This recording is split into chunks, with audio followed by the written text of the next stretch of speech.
Hello and welcome, guys, to the BigPoint battle number 2. We are sitting at the last game for a quarterfinal right now, which was supposed to be played yesterday, but for some reason it wasn't finished. So I'm going to do it right now. Game 3, Team Liquid versus Kaipi. The winner of this one moves on into the semifinals versus Mousesports, who took out No Tidehunter yesterday in a best of 3 that went the distance. And I'm looking forward to this. We are here a little bit earlier than usual. It's Friday once more, guys. I'm so happy about this weekend coming in and the draft already happening. And now that we're talking about Kaipi, I do want to introduce my co-caster who has been playing on that team in the past before he actually switched over to a big name in esports. It is Feta from Mousesports. How are you doing, my friend? Hey man, I'm glad to join you on this cast. I'm doing fine. Great. Alright, Team Liquid, Kaipi. First game went to Liquid, second one went to Kaipi. Which of the two teams would you rather play in the semis? Kaipi. Kaipi. Why? Because it's Europe server. Okay, yeah, true that. It's unusual. That's true. In Dota 2, people, I think in Warcraft 3 Dota, people were more used to playing with delay. Do you think that's correct, or? Yeah, obviously, because to get rid of the delay, you needed some extra tools, and most people didn't have it when they started playing. Like, what was the name? List checker or something Yeah, like list that? checker, exactly. Yeah, LC client. Yeah, And stuff like that, because the standard delay was 250 ms or so, yeah. which is a whole lot. It's like USE server, or even worse Yeah. compared to now. AP, 5v5, LC, no noobs. Yep. Those were the game names. But oh well, let's go into this. Of course, yesterday, Feta, great performance on your Bat Rider in Game 3. I just heard before we started the recording that you had no idea that Bulldog was having the bugs after he reconnected. Yeah, exactly. We had no idea, and we didn't. We wondered why he bought the vitality boosters. Yeah, you were just like, hey guys, we are so good. We are pretty far behind. We're still owning them. This is awesome. Oh well. Okay, but enough from that game. Let's go into this draft right here. Wisp and Gyrocopter taken up by Kaipi, and it's always reminiscent of just how different the Chinese and the European style is. We see Wisp almost every first ban phase nowadays. And in China, we don't see Wisp taken out at all. Then we have the Bat Rider and the Nyx Assassin banned out from Team Liquid. So those are the absolute top tier bans. Keeper of the Light is a no-brainer first pick. Usually he doesn't make it into even the very first pick phase. And he gets picked up by Kaipi right now. And you mentioned, Feta, that from Kaipi's original roster that you were a part of back in the day, Pylai is the only one remaining. So you can't even say that much about their squad, I think, or is there anything that you can tell us about Kaipi's lineup right now? Well, all I know is that Quoiqua was a part of them till I asked him to join Mouse. So that's a pretty weird situation. I think they're cool with it though. I hope so at least. And otherwise I really don't know any of the players a lot. I know Sony, he's been part of the competitive scene for quite a while. Pylai was the member that I played with. He's a pretty good player.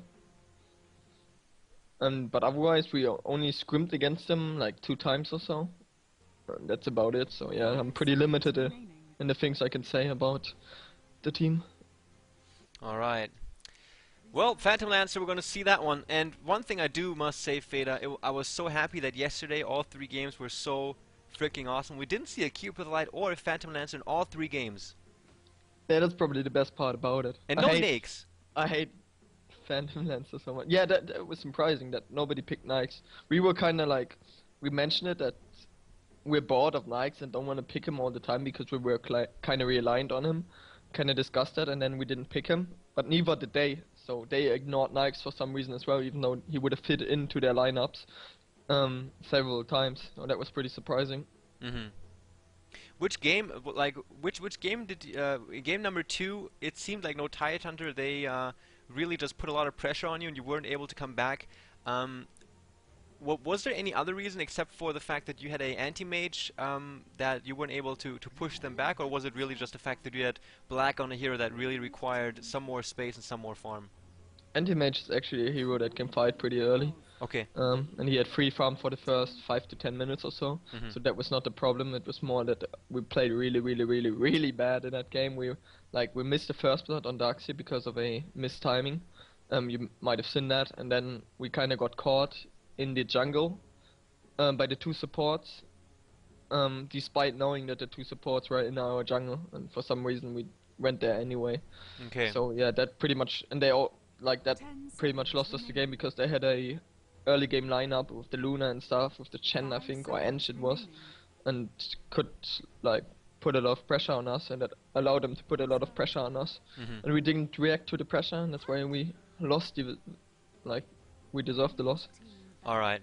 Okay, so if we look over Team Liquid's lineup so far, they got the puck, so some strong laning coming out of him. Shadow Demon is a great support overall, and then of course the ever so annoying and controversial Phantom Lancer pickup. Although, if you look at Kaipi's heroes so far, they have a crap load of AoE damage. So what it really looks like in terms of mid game, Kaipi's looking pretty good, but really, in consideration of the heroes that Kaipi have up to this point, I really like the puck pickup from Team Liquid right now. What do you think? Yeah, it's gonna be a classic puck against Queen of Pain. I think it's really interesting and balanced lane. That's why I always like seeing it and like playing it as well. Which of the if you had the choice, would you rather play the co-op or the puck? Oh, it depends on my mood, to be honest. Okay. I really enjoy both heroes, but probably Crop. Crop is kind of cooler. Okay, so for people that are wondering in the chat, you will see my co-caster's name when we are in the other overlay, when we're in-game already. Co-caster is Feta, so the guy that he's just getting some inside knowledge about the team that he will be playing against next, as Team Liquid and Kaipi are sitting in game number 3. The winner moves on to the semis, where Mouse Sports are already awaiting them. So that will be another best of 3. Do you have any other competitions tonight, or is that the only one? Well, I think that's about it for tonight. We generally don't put a lot of games on Friday, so we have Time some to time get for... wasted and stuff? Exactly. That sums it up pretty much. So yeah, this was actually an exception with the BigPoint, and we actually have to play with a stand-in. Alex can't play because he's already got some stuff scheduled because of the no games on Friday policy that we have. So, Oh, yeah, okay, yeah. that's kind of problematic. Oh, too bad. Who's playing? Who's standing in? Do you know already or not? Yeah, it's probably Nino again. He did really well in that last time. Okay. If you ever need another guy, let me know, man. Yeah, of course. Yeah, there's always space for. Alright, you know But my then you achtung have die Kurve skills, bro. Yeah, then you have to take my mid row. Then I skip. It's better. Well, you suck at mid anyway. I'll do it. I know. I got that shit. Okay. Man. Okay, talk us through the bans. What would be going through your minds right now? You know, looking at both teams, just let the viewers know what's going through your crazy mind when you look at this. Well, it's obviously that Liquid didn't want to let Kaipi have Phantom Lancer, and they just picked it up really early. Like Phantom Lancer Kotler is pretty dangerous, as you know. That's why they just got Phantom Lancer and got his counter Shadow Demon right away as well. So that's what was the thought of them, just take away Shadow Demon so the opponents can't have it, so it doesn't end in a 70 minutes Phantom Lancer against Shadow Demon game like we've seen many times before. I hate that so much. Then the next top tier pick was Magnus, so obviously Kaipi picked him up. And Queen of Pain is always a solid hero, solid laner in mid, you never do anything wrong with him, and also also has the potential to clear the Phantom Lancer Ilus quite easily. So that's why Queen came into play, and Puck is obviously somewhat a counter, or like a hero that can lane really well if played well against Queen of Pain. That's the reason they picked up Puck, and the silence can just destroy the Queen of Pain in team fights extremely hard. And now, what do you think about looking at the bans? If I look at Kaipi's bans, I'm thinking they are scared about being split pushed too hard, so they think Phantom Lancer by himself will already pose a big threat, so they get rid of the global heroes. Yeah, you can definitely see that like Furion is really one of the hardest split pushers. Oh, sorry to interrupt you. One last thing quickly. Can you please turn on your in-game mic? A big shout out to Mescalini in chat. Thanks for pointing that out. Sorry. Right, it should be on now. Perfect. Thanks. So yeah, what I was saying, like Furion is split pusher, like you've mentioned, and it's hard to handle. And, like PL alone creates so much space. Then Furion ult your zone, you're just permanently pushed and can't get out, and they will just take Roshan. Or actually no, they're not dire, so it's not that problematic with the Roshan. But where is it? Where's dire? Top. I get so Oh yeah, so it's true, yeah. So it actually applies what I've said, that they can just take 10 Roshan seconds remaining. when the lanes are pushed out with Furion. Hmm. Radiant team pick. Okay, yeah, true that. Okay, so yeah, those are some things that I really don't think about when I look at the draft. So I learned something new. So yeah, if not only are you scared about the split push, but also about the implications of having the lanes pushed out, especially if you're up against the dire side, you can sneak in a quick Roshan if you have the lanes pushed out. Kaipi, It's they have a lot of team fight, a lot of AOE, and we have some people asking some 10 questions, and I seconds have two remaining. questions. I'm gonna ask them back to back to you right now, Feda. One is what would you think 5 about Medusa seconds pick right remaining. now for Kaipi? I don't think a lot of the hero Medusa. She like you can say yeah the ulti clears out the Illus or Phantom Lance and the split 10 shot does so as seconds well. remaining. But in a way, like a lance with a diffuser blade level 1 or 2 just tears apart the mana shield, so it kind of counters Medusa as well. And she's just so immobile. I Hmm. mean, um, and therefore it's like PL could just permanently be top lane, push out the lane. Medusa might clear an illusion or two, but like the damage of split shot is way too low in the mid game to clear the Illos. Hmm. And the Illos would just be 10 sent on the seconds Medusa if remaining. she's there on like alone, and either she's forced to use the ulti then or lose a 5 whole lot of seconds mana. remaining. So I really don't think she's viable against Phantom Lancer. Okay, true that. All right, second question: why the hell are you not streaming anymore? No time, mostly. Radiant team Like with the whole lot of officials we've got, scrims, I'm really limited in time to like stream. Okay, well, you guys are playing a crap load of games as of late. Exactly. That is true. So Kaipi right now, they are playing with a stand-in Noya. He did tag up, so he's still part of 3D Max. Sony Bone, Paladin, and Zizu will try to take on one of the hottest teams in the scene right now. And there's a Dragon Knight pick from Kaipi, and to be honest, I'm really liking their lineup. Like Dragon Knight with the ulti will have a lot of AoE later on. He does have burst AoE damage already with his Flame Breath for the earlier stages of the game. He's pretty tanky, doesn't have the biggest mana pool, so he doesn't care about the Diffusal Blade that much. And then Chen, Quap, Magnus, and Coddle is just a really cool combination surrounding the Dragon Knight. Of course, the Darkseer from Team Liquid is a really good tool against the Dragon Knight, but I think they have a pretty 10 solid lineup seconds against the remaining. Phantom Lancer there. Yeah, they're definitely looking to counter the 5 like if it seconds goes into remaining. late game to counter the Illus with the dragon form. Um, it works in a way. Reserve time. Also, the high armor helps to defend yourself against a massive army of illusions. So I think it's a pretty solid pick up here. And what you also have to mention is that at level 6, DK can easily push 10 several towers seconds remaining. together with a Chen, and I think they'll be looking at doing that in the 5 early mid game seconds as well. remaining. So Team Liquid will probably be looking at a pick that will give them some anti-push, right? Okay, there's a Leshrac, alright. Yep. Okay. That they really, I think, yes, they really need that. And Phantom Lancer, a hero that, of course, he can get very powerful, but he does need a little bit of time just to get that gold and get those items up. And I think we're having a remake. I see the disconnects coming out. Please no remake. I don't like remaking games. Aww. Alright, let's remake. Uh, Too bad. I left the game. I hope that was the correct step. They all left, didn't they? So it should be fine. Okay, waiting for the lobby to get back online. In the meantime, guys, thank you all for tuning in. We're already sitting at about 600 viewers. That's nice. Oh, there, the lobby's back up. Let your friends know on Twitter and Facebook that the game is happening.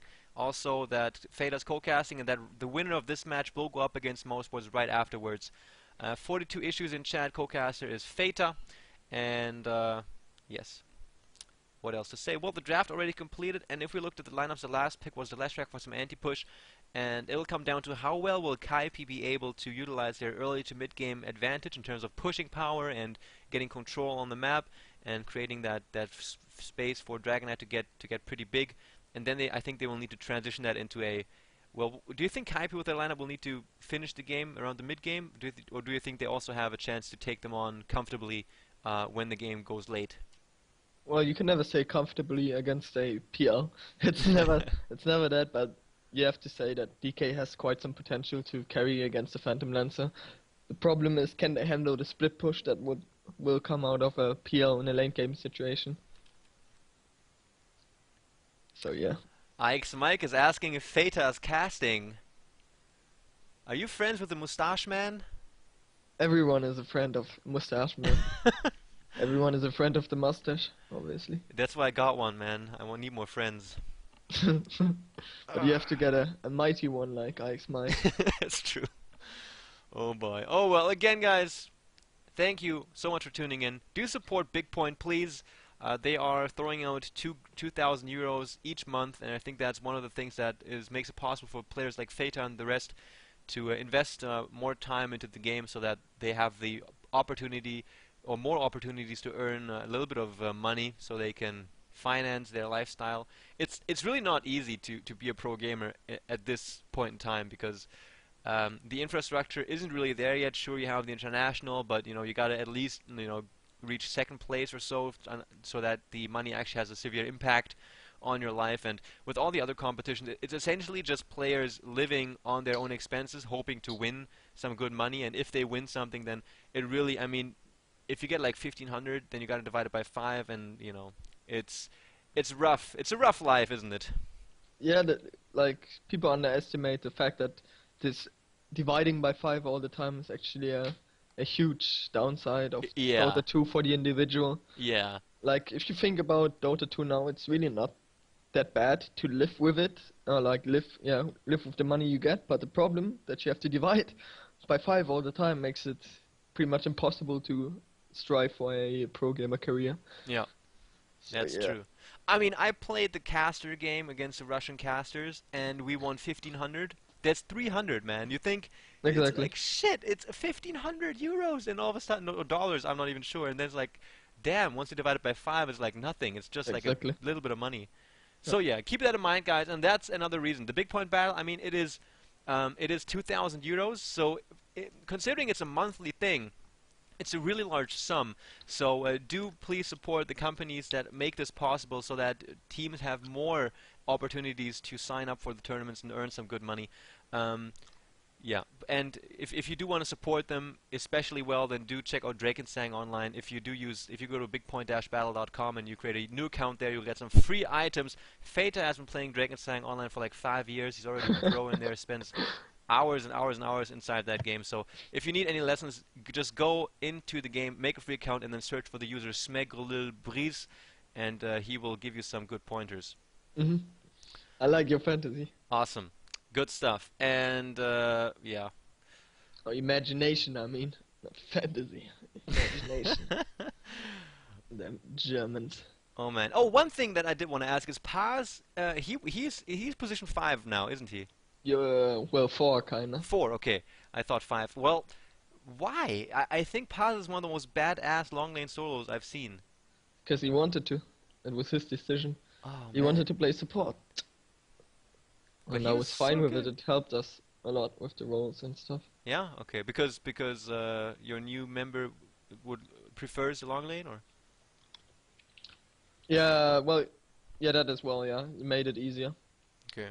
for Quirquir to fit in quickly. He would play support as well, so that wouldn't have been too much of an issue, but it would have taken longer time, I think, to settle in.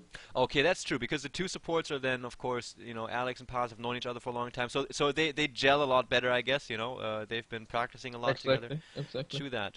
And people underestimate the importance of a good support duo, or ever like a support duo that has played longer together is always better than one that's just come across the game Yeah. shortly. I mean, you guys have, dude, that lineup in game 1, Nature's Prophet, Vengeful Spirit, and Lycan. That was amazing. That last pick, Lycan, I think that was a stroke of genius there. That was a great pick, man.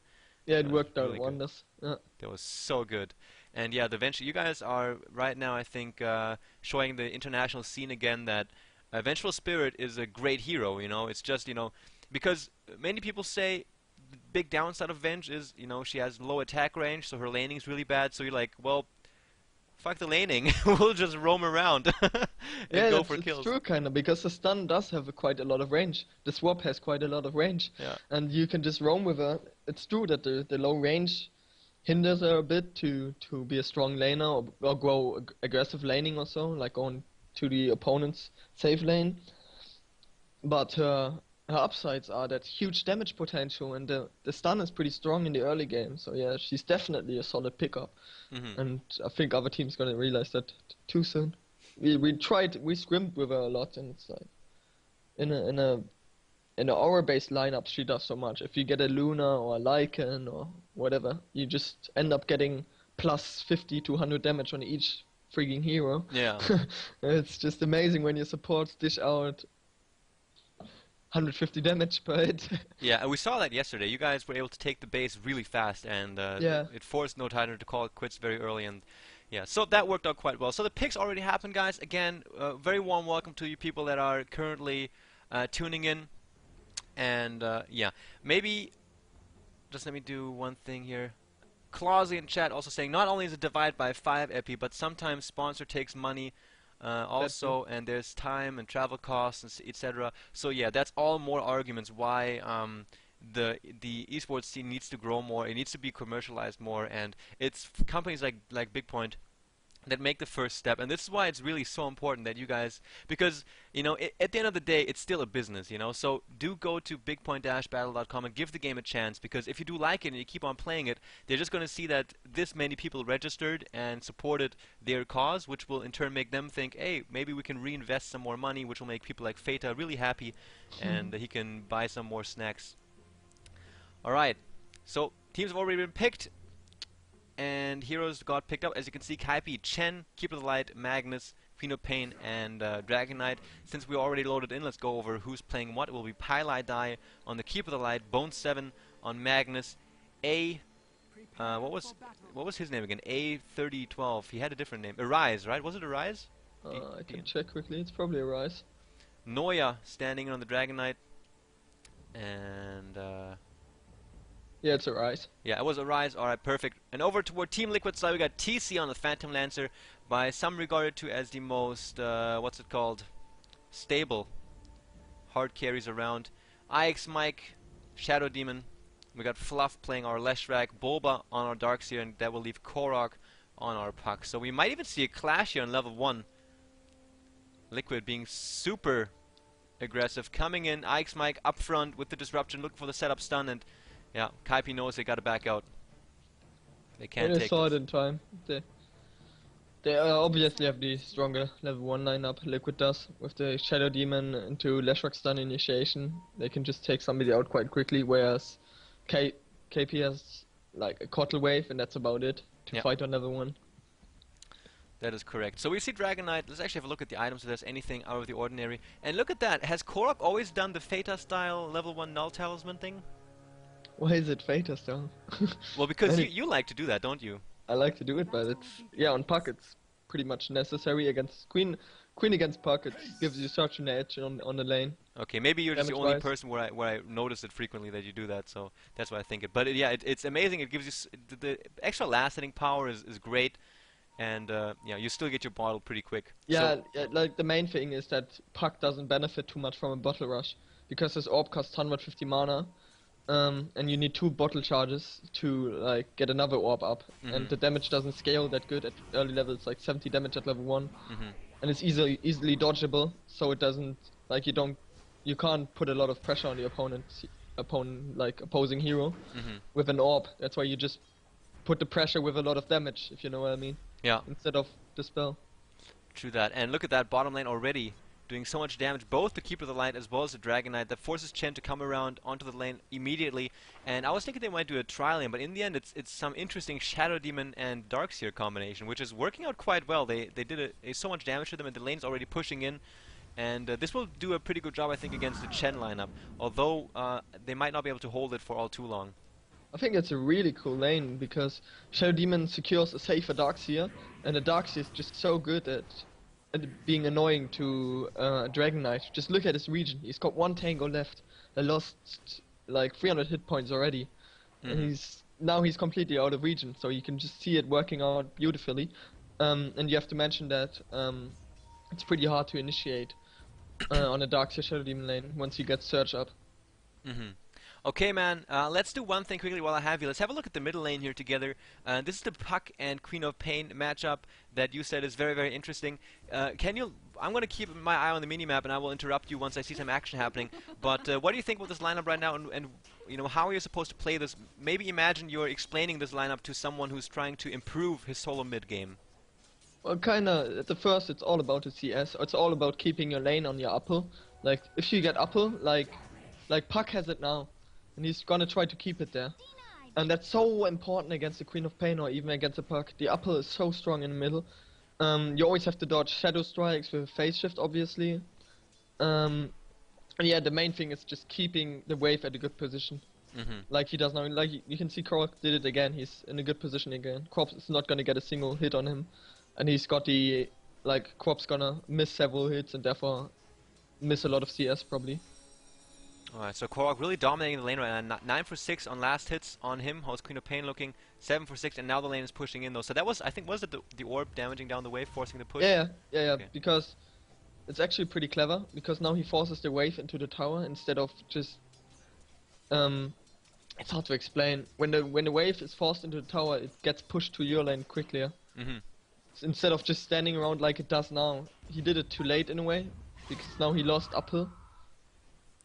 But it's still alright, because the previous wave pushed into the tower, that's why he could have denied, or did deny early, to get uphill back. It's really hard to explain.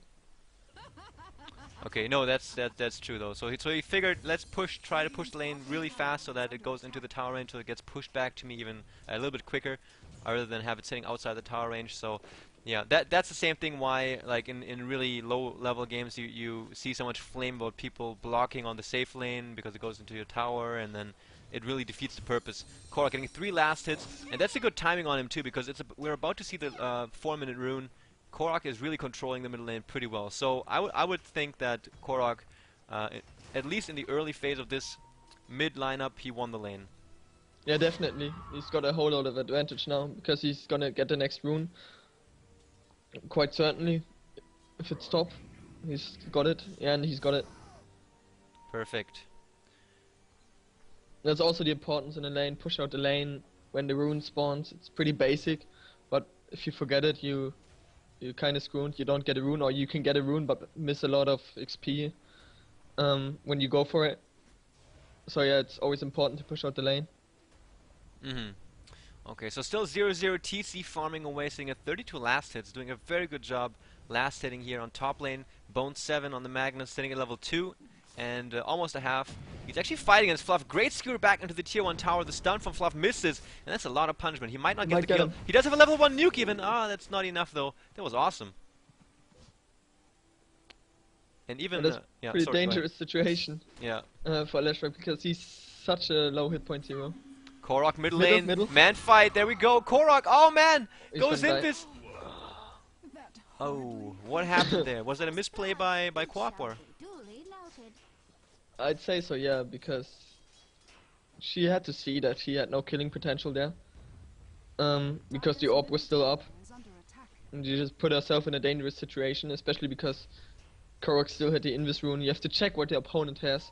You have to know whether he's got orb ready. Like, the only time pretty much you can jump Puck as a Quap in the mid lane is when his orb is down, when he used it to farm. And that's when you can jump him and give him a Shadow Strike and a Scream. Like, fake it so he doesn't dodge it. Those are the best situations. And what's also a huge misplay by Quap is that she gets hit by every single orb of Puck.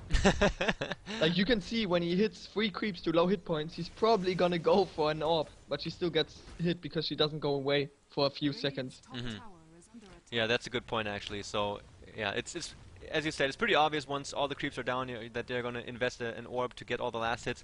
Interesting to point out, Leshrac did not go for the Diabolic Edict, so the tier 1 tower getting pushed a lot slower than possible. He's actually opting to go for the nuke and the stun.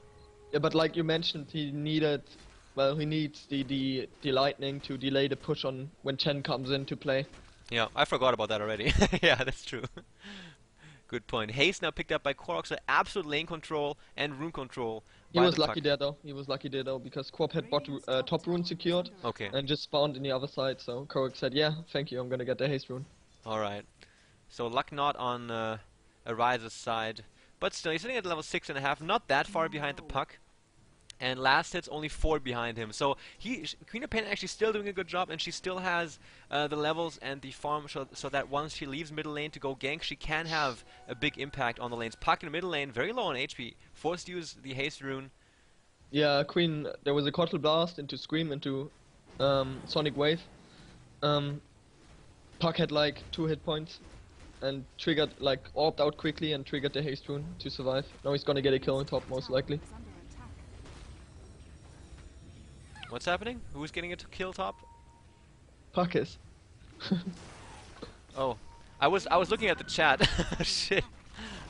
Top tier 1 drops. Top tower has fallen. Puck used the haste rune to escape mid, and then realized, oh, Magnus is low, hit points on top. I might Okay, just want to go for him. good point. So yeah. Alright. Bulba, bottom lane, sitting at almost level 4. Magnus' counterpart, about the same.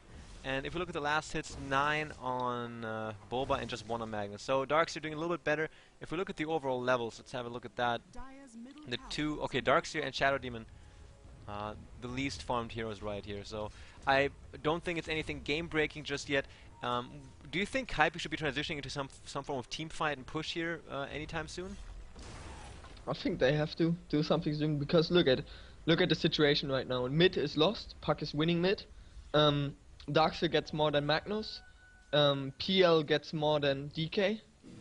And PL is kind of stronger anyway. So they definitely have to transition into a push or so pretty soon. Once the Chen gets more levels up, probably level 5 or 6, they're gonna try to rotate. Oh yeah, Chen only level 4. Because he had to sit on bottom lane to stop their Shadow Demon Darkseer. Okay, so he really wasn't able to stay inside the jungle and get that much farm going. Queen of Pain now chasing after IX Mike, gets some mana.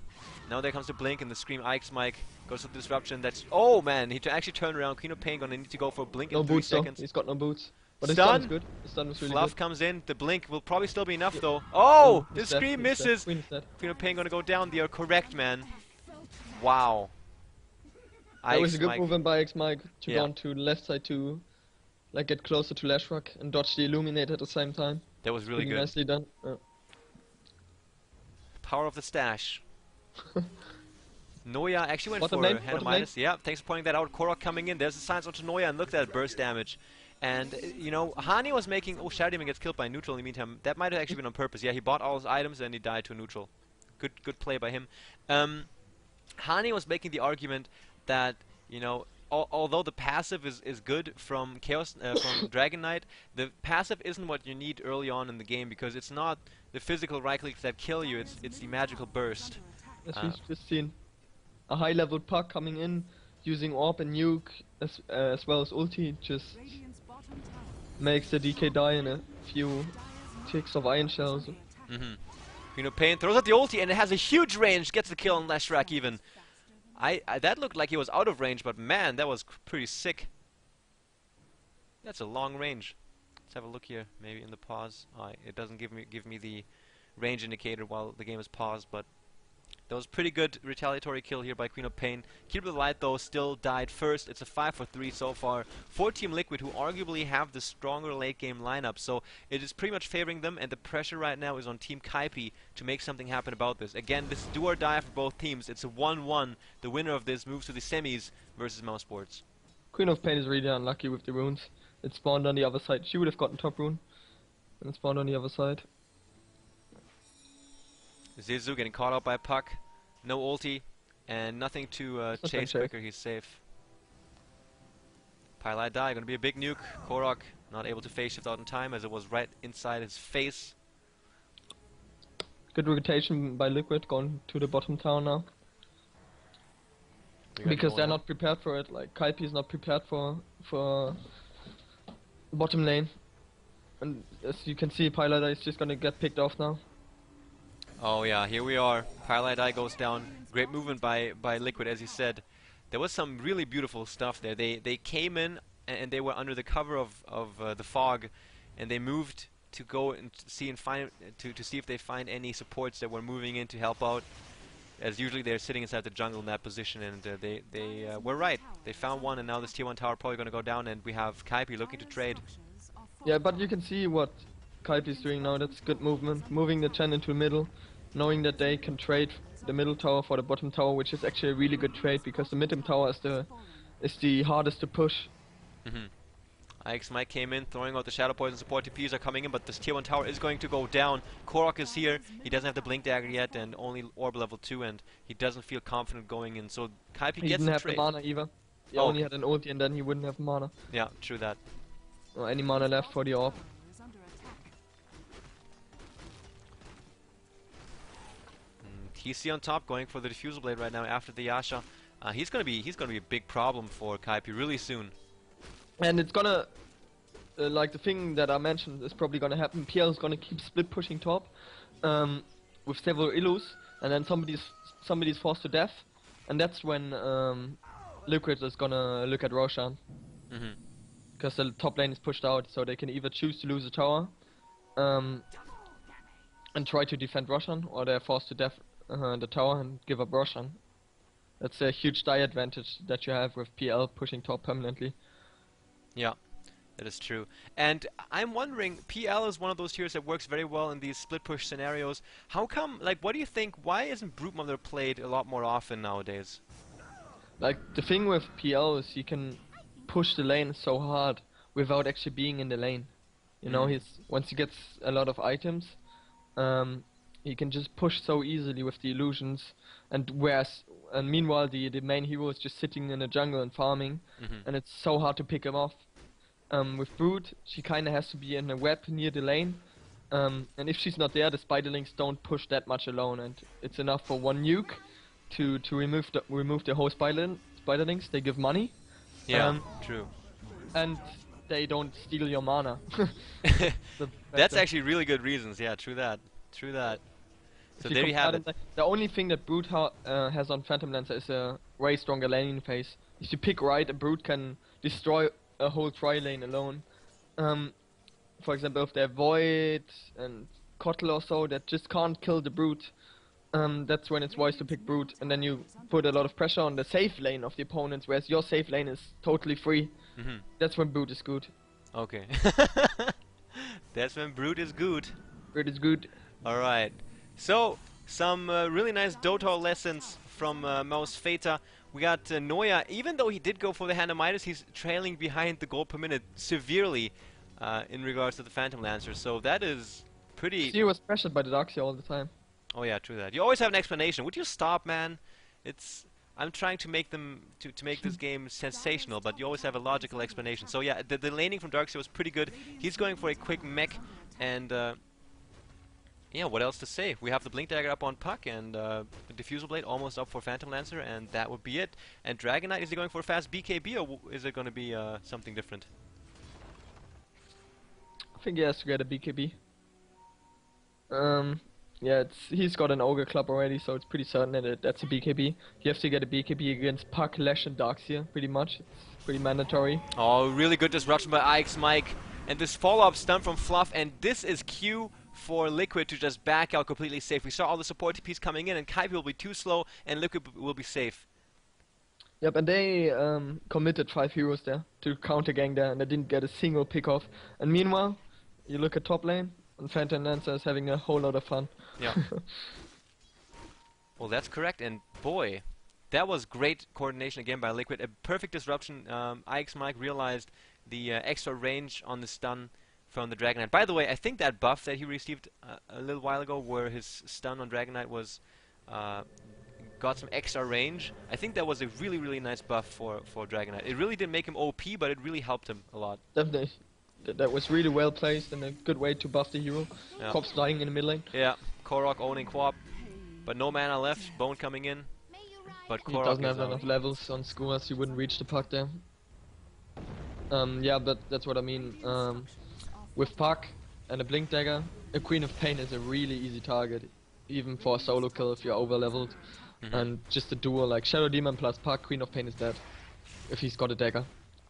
Dude, would you look at this, man? Team Liquid is absolutely demolishing Kaipi right now. And they've won pretty much every lane. Yeah. That's the root of the ownage for them, I'd say, because the way they played it was like PL had free farm, whereas DK didn't. And that's already such a huge edge DK was pressured severely. The supports had to use all their consumables for him, and PL just had a few creeps to worry about on top lane. DK had an Iron Shell to worry about. So do you think the draft was something that Kaipi didn't consider, that it kind of played into the hands of a Phantom Lancer? Would you rather see something like an aggressive trial lane against a PL, or what is something that Kaipi could have done differently here? Be aggressive more early or something? I think an aggressive lane is viable, especially when they have Kotl. I'm missing something. Yeah, that's true. Yeah, they could have gone aggressive with it's so easy to go aggressive with a Kotl.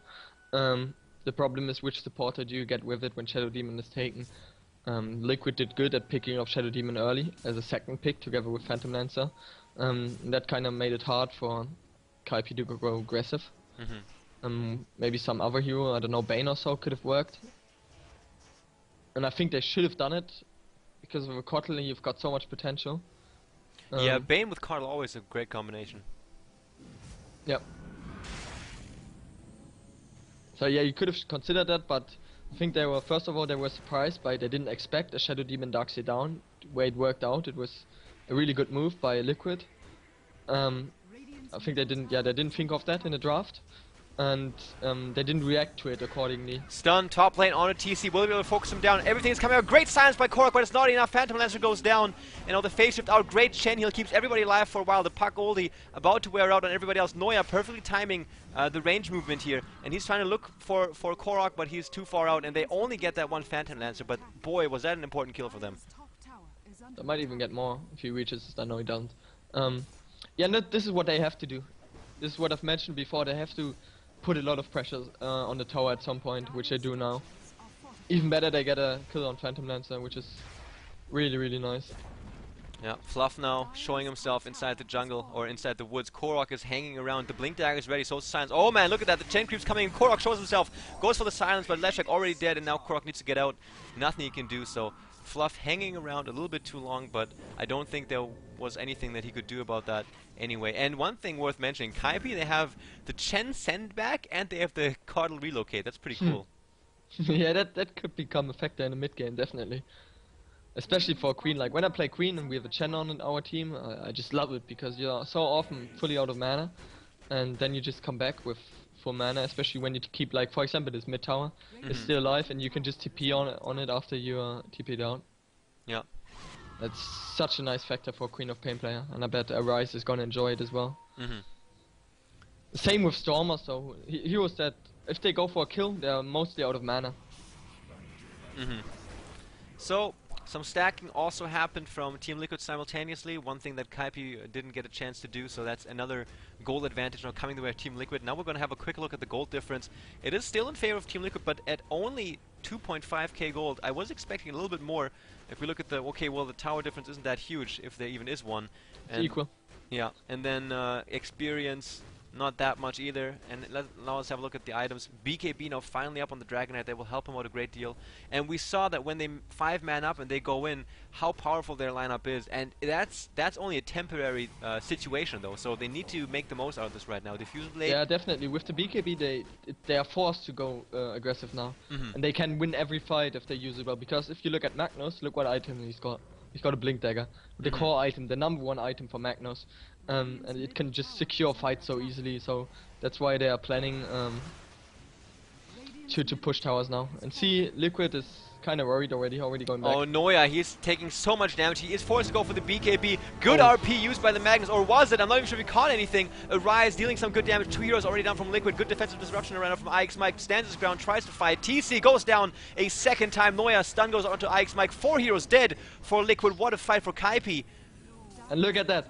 That was a fully missed RP. He didn't hit a single fan, and he still won the fight. Yeah. This just shows the strength at this time of the game right now. That was a severe misplay by Bone7. Happens, but you kind of have to be on the lookout more. He just jumped into nothing. I was like, good RP, or was it? Shit. Nope, it wasn't. Yeah. Oh man. Yeah. But you see what I mean, what they're doing now with the Chen DK. I'm surprised that DK actually skilled level 2 ulti, because the level 1 ulti just helps him pushing so much more. I guess the reasoning for it is against the PL, but I still don't know if it's the right choice. But yeah, Alright. Queen's getting an Orchid to cope with Darkseer in the fights, most likely. And Puck, Yeah, such a good Puck. item against Puck. Yeah, Puck She's is. got it now. Yeah. Has fallen. I think an Orchid is one of the probably the best item against a Puck. It Definitely. completely F's him Definitely. up. Yeah. A Hex and an Orchid are so good. Yeah. This instant lockdown potential, then he can't react to it. He can't do anything. If he gets hit beforehand and his dagger is disabled and he's got an Orchid on him, he's just dead. He's just If dead. I played the Puck, I could react in time. Just look at his hit point. Just look at his hit point. 800. Yeah, that's I mean, you know what they call him in Dota 1? It was the Paper Dragon. Yeah, I think that's a fitting name. Yeah. But yeah, you all are noobs. You should let me play more on the competitive scene. I will teach you how to do this. Okay, thanks. Anyway, Bone 7, good skewer, makes up for that weird ulti later on, but Disruption comes in from Ike's Mike, and Boba is safe with the max movement speed. I don't know why Bone didn't go for more range on the skewer. That was a pretty short skewer. I didn't see it, so I can't Okay. judge on it. Alright. I was busy watching Fluff farm in the jungle for some reason. I don't know why. So your I'm glad- awareness in the cast is as good as your in-game awareness? Yeah, pretty much. Man, that was a Ter- really bad joke. Holy crap. I've heard better, but Yeah. Anyway. Okay, we got Dragon Knight going for some damage. Is that going to be for an MKB or is that going to be for a crit?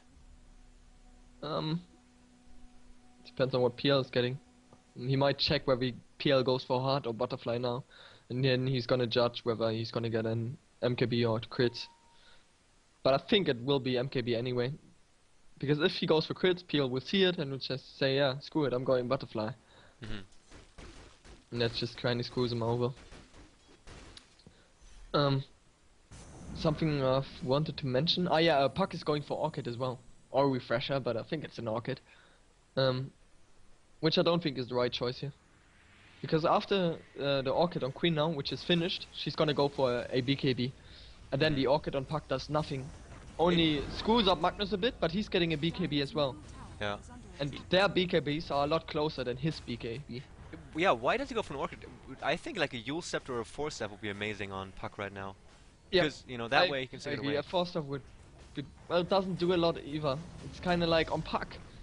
Always the next best item is a Hex, but that's hard to farm, Okay. especially because you can't get a single lane when Queen has a Orchid. You just can't go on, like Phantom Lancer doesn't know, push out bottom and just farm there all the time. Because a Queen can solo you, 100%. That's why he can't show himself that much on the lanes. Man, that Phantom Lancer split push, it's really, really crazy. Are you of the opinion that Phantom Lancer needs a rework? Phantom Lancer needs to be removed from the game. Okay. I hate the hero. I hate the hero. I hate the... The sad thing is I actually enjoy playing it. I hate playing against it, and I hate playing with it. I love playing it myself, but if somebody else on my team plays it, it's just boring. So yeah, well, not remove, but some conceptual changes would be nice. The way he's played right now is he's never on the lane himself, or rarely on the lane himself, and he's just gonna put 500 illus there and farm while being safe all the time. Any other carry is not safe when they want to farm. You know, if you know what I mean. Like, Yeah. a teammate has to show himself when he's got Battle Fury on the lane, and farm it. And if some team is prepared, they send a quap with an Orchid there or so, and kill him. PL sends a Doppelwalk Elu. This Elu replicates 500 times, and then he's just gonna go into the jungle, and there's rarely vision. If the team plays well, if his team plays well, there's not gonna be any vision in his jungle, and it's gonna be protected. So you can't just say, oh yeah, just ganking them in the jungle. And sometimes there's gonna be an illusion at the jungle spot anyway, and then you're gonna throw in your black hole or whatever, because you think it's the real one. That's so annoying.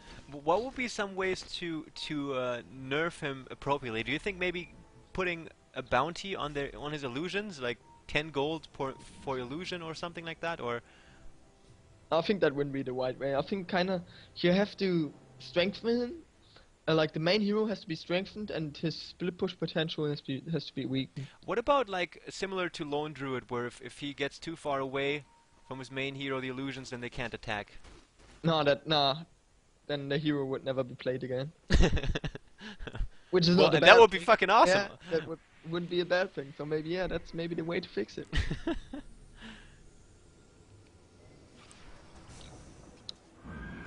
Okay. joinDOTA admin going crazy.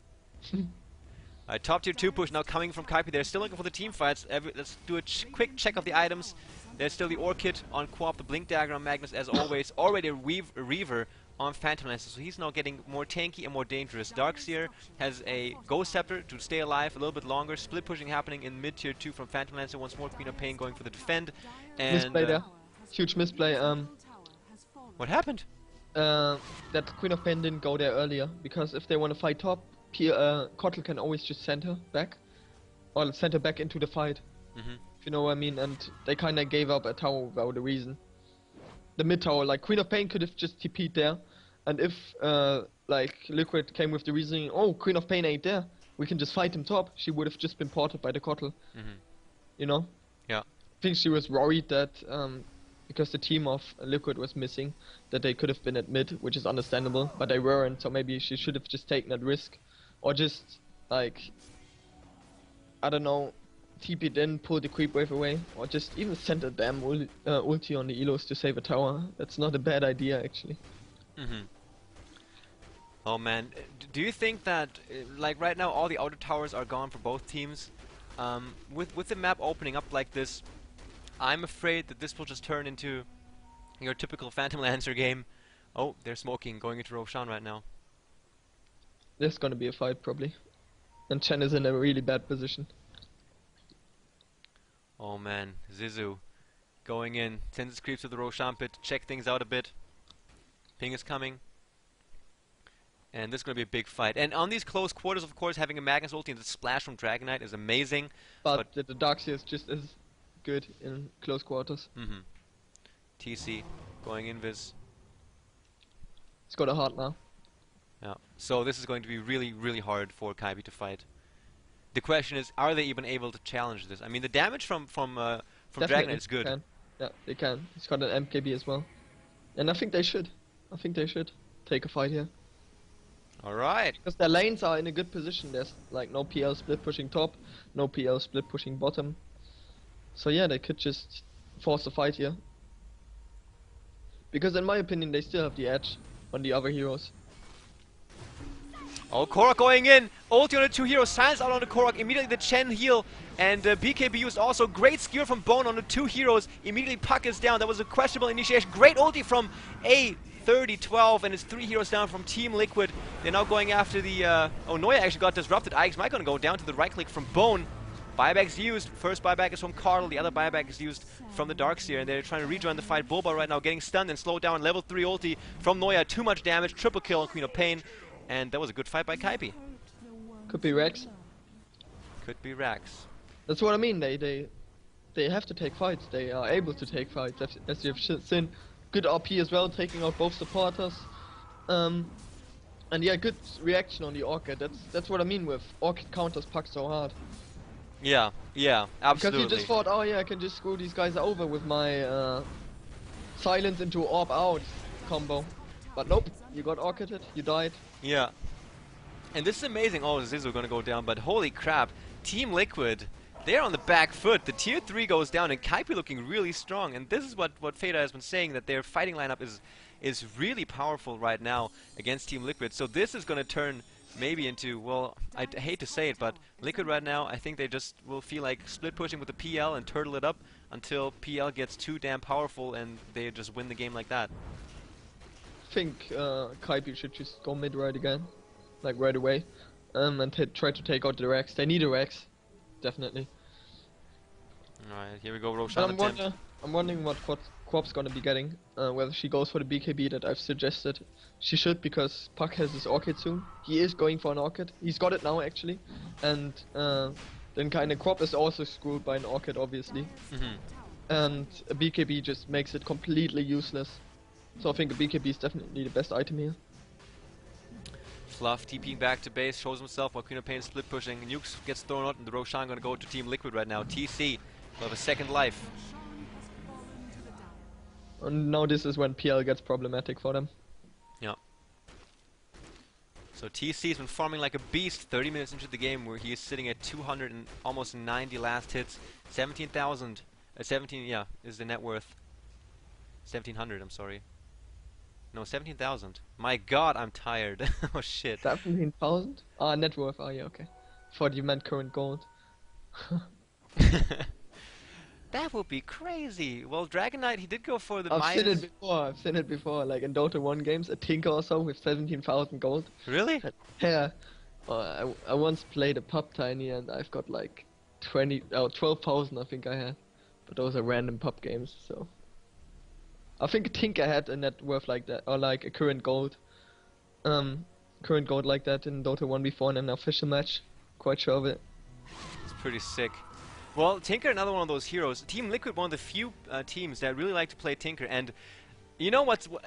secretly, I've been hoping that Team Liquid wins, but of course I can always respect, you know, if the better team wins, because Mousesports, Team Liquid, that's just a really dreamy lineup. That's a really cool match to see. It's been back and forth between you guys. It's been really crazy, so I would look forward to that a lot. But then, of course, you have the server issue. Exactly. It's stupid and annoying, but you can't do anything against it. Gotta Yeah, download list checker, man. Yeah, true that. Or Dota client or whatever the names were. Dota-licious, that was also cool. Yep. Did you play on Dota-licious? Oh, a whole lot. Yeah? I was actually first there for quite a while. I was the best Dota-licious player for like 5 years. I know. I always looked up to you and watched your replays on Dota-licious. Tried to learn something. Well, and see, right now you're a pro player, so that's how it goes. Yep. Bloodseeker, will you guys ever pick him? No. For me, Bloodseeker's the worst hero in the whole game. Yeah, he is. I Look think at top. Yeah, Korok being sneaky bugger. Oh, Pylai die. He's gonna do the third. I don't think he needed an ulti there.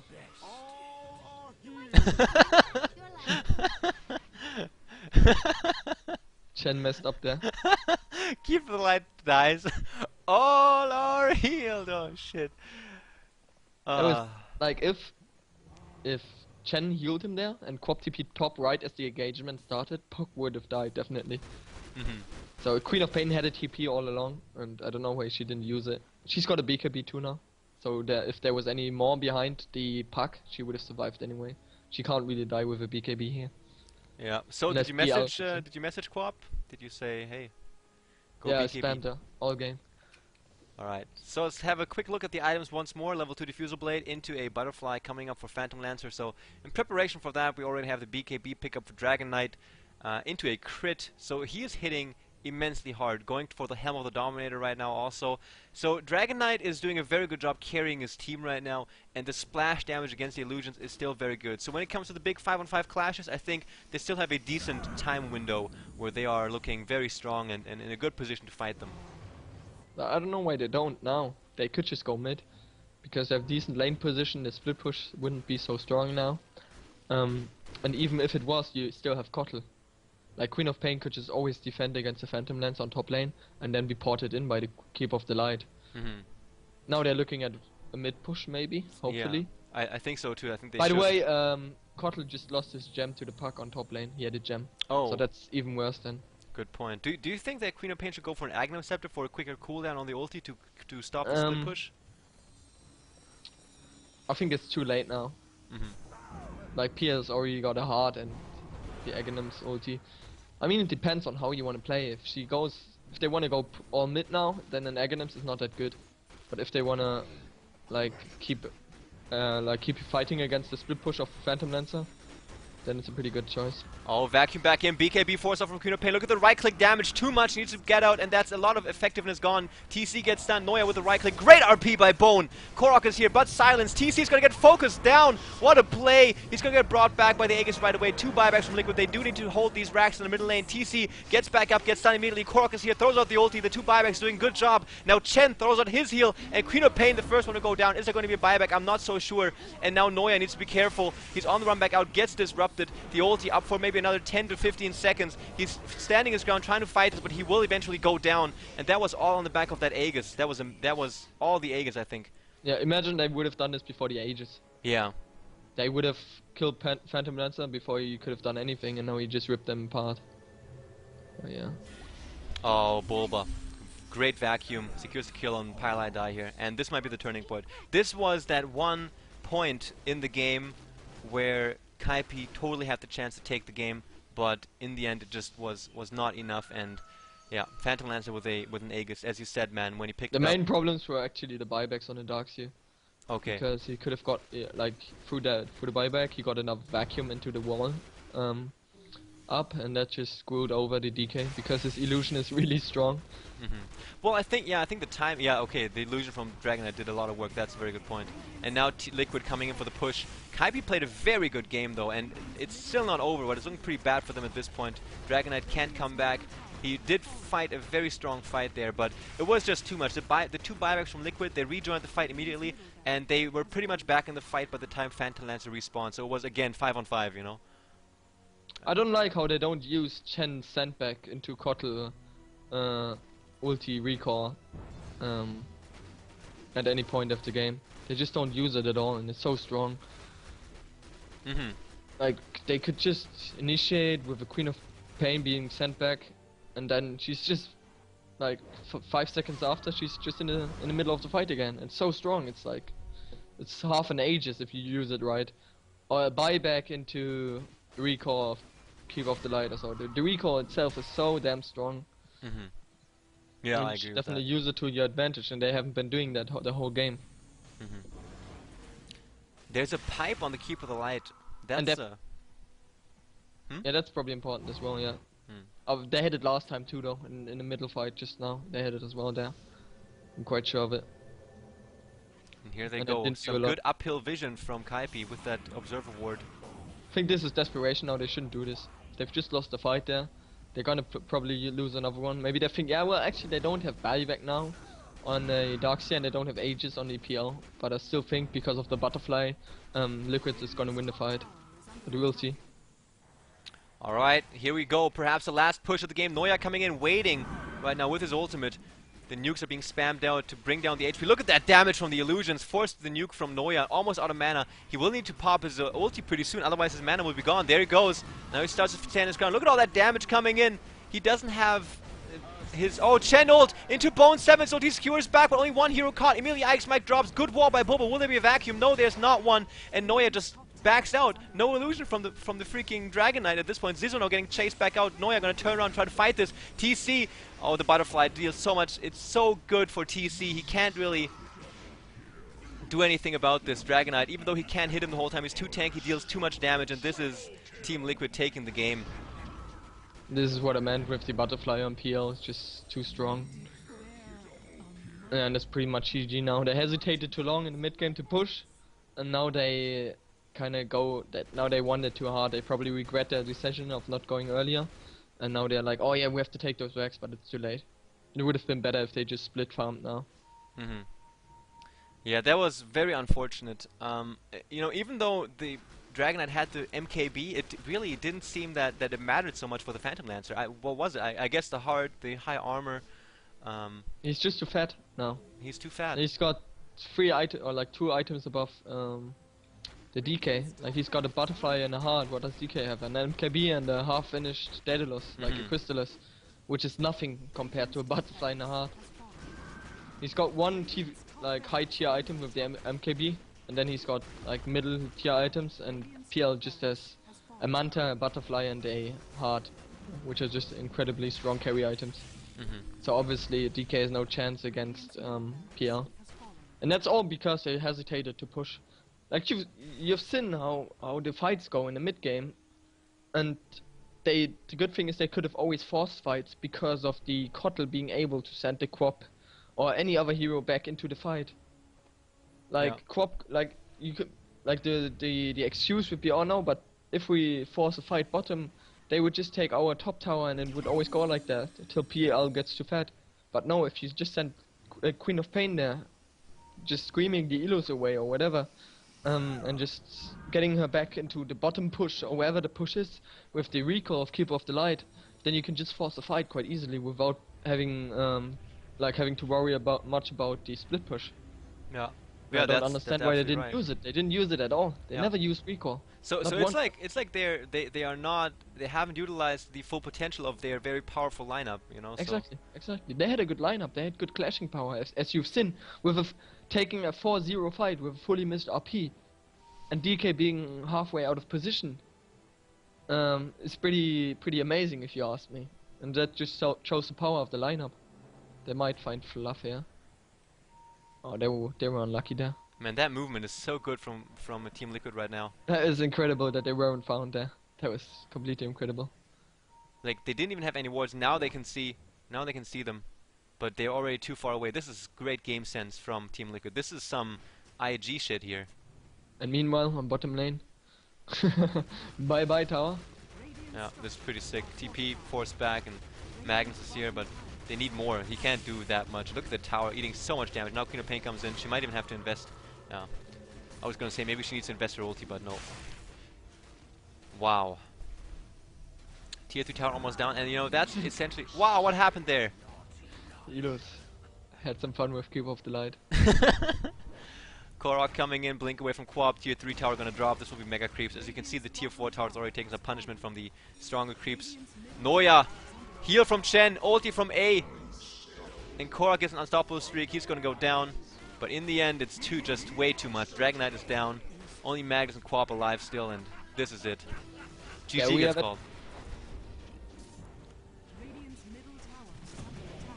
So Feta, for the semifinals, you will be going up against Team Liquid once more. Mousesports Team Liquid is a crowd favorite game so far, but unfortunately Mousesports will be playing with the stand-in as Alex has other obligations tonight, and still, I am looking forward to this matchup, and the winner of this moves on to the grand finals for the BigPoint battle number 2, and The just... grand final after? Wie bitte? It's already the grand final after the Yeah. match we have now? Oh, wow. Didn't Right even know. after, and then you will get the cash, man, if you win this. So, Team Liquid does advance. Let me actually switch over to my overlay. See if it's too dark here by now in beautiful Germany. Let's see. No, it's actually okay. So, let's do a quick post-game analysis before I set you free, man. Essentially, what you said is that they didn't utilize the full potential of their lineup. Exactly, that they didn't put too much pressure on the lanes in the mid game. They didn't force too many tower pushes. They didn't. Well, that's about it. They just had to push, and force team fights. And the only time they did it, it was successful. So why didn't they continue? Is the question. And they traded towers when they did it. Even like once there was a PL mid, and where I said, yeah, Queen of Pain could have just TP'd there and defended the tower. Yeah, with, okay, I remember. Cottle recalling her, something like that. Like you just give them a free tower for no reason because you don't use your spells properly. You know? Yeah, so still good play by Kaipi, but a few very good pointers from my co-commentator here for them to improve upon. And still, now Team Liquid advanced to the semifinals, going to meet up with Mousesports here next, so don't go anywhere, guys. And before we leave, Feta, thank you very much for doing this with me. It was a great pleasure having you on again. Not a problem, man. What's your Twitter? Oh, Dota2Fata or so. Dota2 Feta. Go follow that, guys. Support the guy. They will go up against Team Liquid in just a few moments' time, so please don't go anywhere. This has been the BigPoint Battle quarterfinal. My name is Epi. Follow me at Epi Commentary if you want to support me. Hit like and follow and all that good stuff.